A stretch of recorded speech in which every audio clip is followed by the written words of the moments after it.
Hey guys, what's up? It's Matt. Thanks for checking in. Hey, listen, I'm aware as my channel grows that I have a number of younger pastors that have been watching lately. Thank you so much to all of you who have reached out to me, sending me emails or tweeting stuff or whatever. Very, very glad to have all of your friendship. Glad to have you as a colleague too. In this video though, what I want to do is I want to talk to some of those younger pastors, and I want to suggest about 5 mistakes that will ruin your ministry right from the get-go. You have to have a really solid first couple of years to build the people's trust in your congregation. And I'm going to tell you right now, take it from me, that there are 5 things you can do to really, really biff it up in those first couple of years. So let me tick them off very quickly to you here in this video. But what I really want you to do is to think about your own life and see if whether or not any of these apply to you and to what you've been doing in your first year or your first couple of years of ministry. All right, so the first one is this. You have to be careful about talking over the heads of your people. All right, so your goal is to just establish a really solid, faithful Bible teaching ministry. Expository preaching through books of the Bibles and just nice, real, clear teaching of doctrinal foundations for people that is relevant to their actual lives. That's the goal, right? But here's what happens to a lot of young guys, and maybe this is you.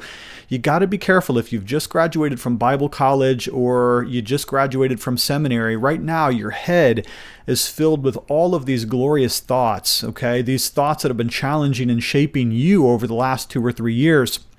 And because these thoughts are so foundational to you now, you think that those exact same thoughts, words, and concepts have to immediately get into your sermons just as quickly as you can. So you're going to be probably tempted to speak over the heads of your people a lot in the first couple of years. You're going to be throwing out every single term you learned in seminary. You're going to be talking about traducianism and transubstantiation and presuppositionalism and post-dispensational millennialism, and you're going to throw all of these big, I know I made that last one up, you're going to throw all of these big words at your people, and they're going to be staring at you blankly like they have no idea what you're talking about. Let me give you a quick, short, cute little story just to illustrate this. I remember first couple years of preaching when I was at Faith down in Florida, I preached this really good sermon on predestination. Okay, we're talking about supralapsarianism and infralapsarianism. I was hammering them with all of these big, huge, multi-syllabic, polysyllabic words. And I could see one guy's toupee blew off. He had no idea what I was talking about. And this sweet little lady, she came up to me at the end of the service and she said, "Pastor, I have one question." And I'm like, "Okay, what is it? What do you want to get into supralapsarianism with me here?" And she said, "Pastor, can I pray with my eyes open or do they have to be closed?" And I thought to myself, oh my goodness, I just preached 45 minutes on this really deep and profound topic, and here's the sweet little saint who just wants to know a little bit better about how to pray. Now, please don't misunderstand me. I'm not saying that your preaching shouldn't be deep. It really should be very, very deep and very, very rich. You got to teach your people slowly how to even study the Bible at profound levels as you work through books expositionally, but you have to be careful you don't make that first year classic seminarian mistake of giving them all of the big, huge terms that your systematic theology professor hammered you on your final exam on the last day of class, okay? You have to just take people as they are and just simply establish yourself as a faithful Bible preacher. You don't need to hit a home run every single sermon. You do need to just connect, get the bat on the ball and put it in play. Trust me, that's going to sustain you for a better preaching ministry than trying to throw them into third year seminary in your first 6 weeks at your new call. All right. Secondly, you have to be careful that you don't make too much change too early. You've heard the old adage about the guy who wanted to move the organ, right? This is not my illustration. I got this from somewhere else, so I'm I'm stealing it, I guess. But how do you move the organ from one side to the other? You don't just do it over the weekend because then everyone's going to complain about it. You have to do it 1 degree at a time, right? So it's true. It really is true. I would tell you this, don't make any changes the first year that you're with these people. And I know you're going to go in the first day, you don't like the bulletin, you don't like the font, they're using Comic Sans on the bulletin in the newsletter, you want to change it. You want to rip down the window treatments because they're from 1976 and they've got orange carpet, and you're going to change that because you want to make it cool and relevant. Please, for the sake of your own ministry, don't change anything the first year. You just have to work on your relationships with people. That's your goal. Establish your preaching ministry, work on relationships with people, change everything in decade 2 or whatever. You're going to get to it. Trust me, your ministry is going to be a long, steady career of 30 years if you make it that long, but you're going to ruin it if you get in there and try to turn the ship upside down in the very first week that you're their pastor. All right. Third, don't neglect the founders of the church, okay? Now, there's going to be a real temptation here, and this is just people stuff. This is how people work, right? We like people that like us, and we like people that are like us. That's how people work. And as a young pastor, you're probably going to really invest really heavily in the people that are your age. If you're 25, you're looking for the 25-year-olds if you have any. If you're 35, you're going to be meeting up with other 35-year-olds for coffee and having them over and having your kids get together with their kids. All of that is wonderful. And of course, we rejoice when the Lord renews his church in terms of age demographics.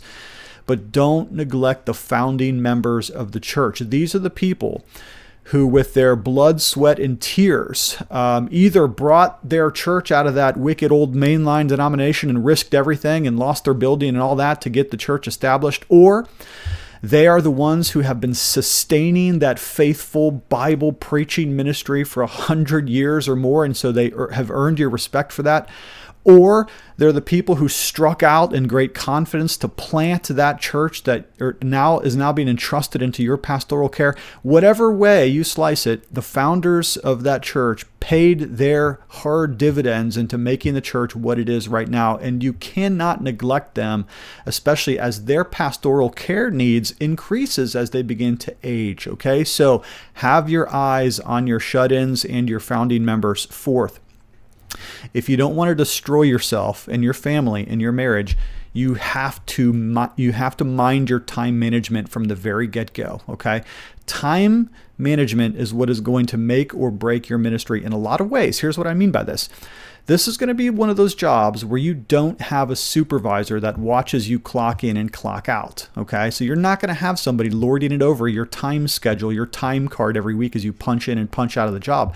It's not like when you worked at that job as you're working through seminary, or that other job that you had when you changed into a pastoral vocation where somebody watched your clock for you and told you when to work and when to show up. The best pastors that I know are those go-getters who can mind their own schedule and be self-motivators to do the things that you need to do.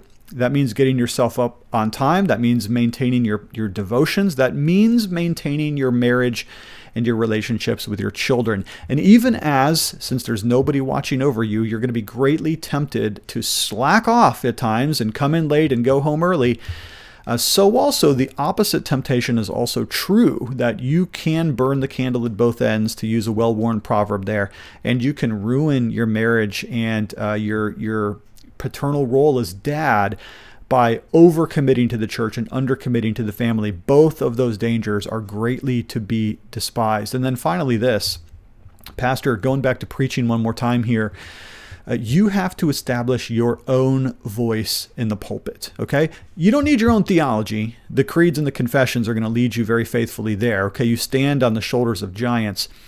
But you do have to be yourself in the pulpit. And one of the greatest ways to get it into a very shallow and unsuccessful ministry is to constantly try to rip off the preaching style or the content of other people, okay? I even feel bad I told you that story about moving the organ 1 degree at a time, because that's somebody else's story.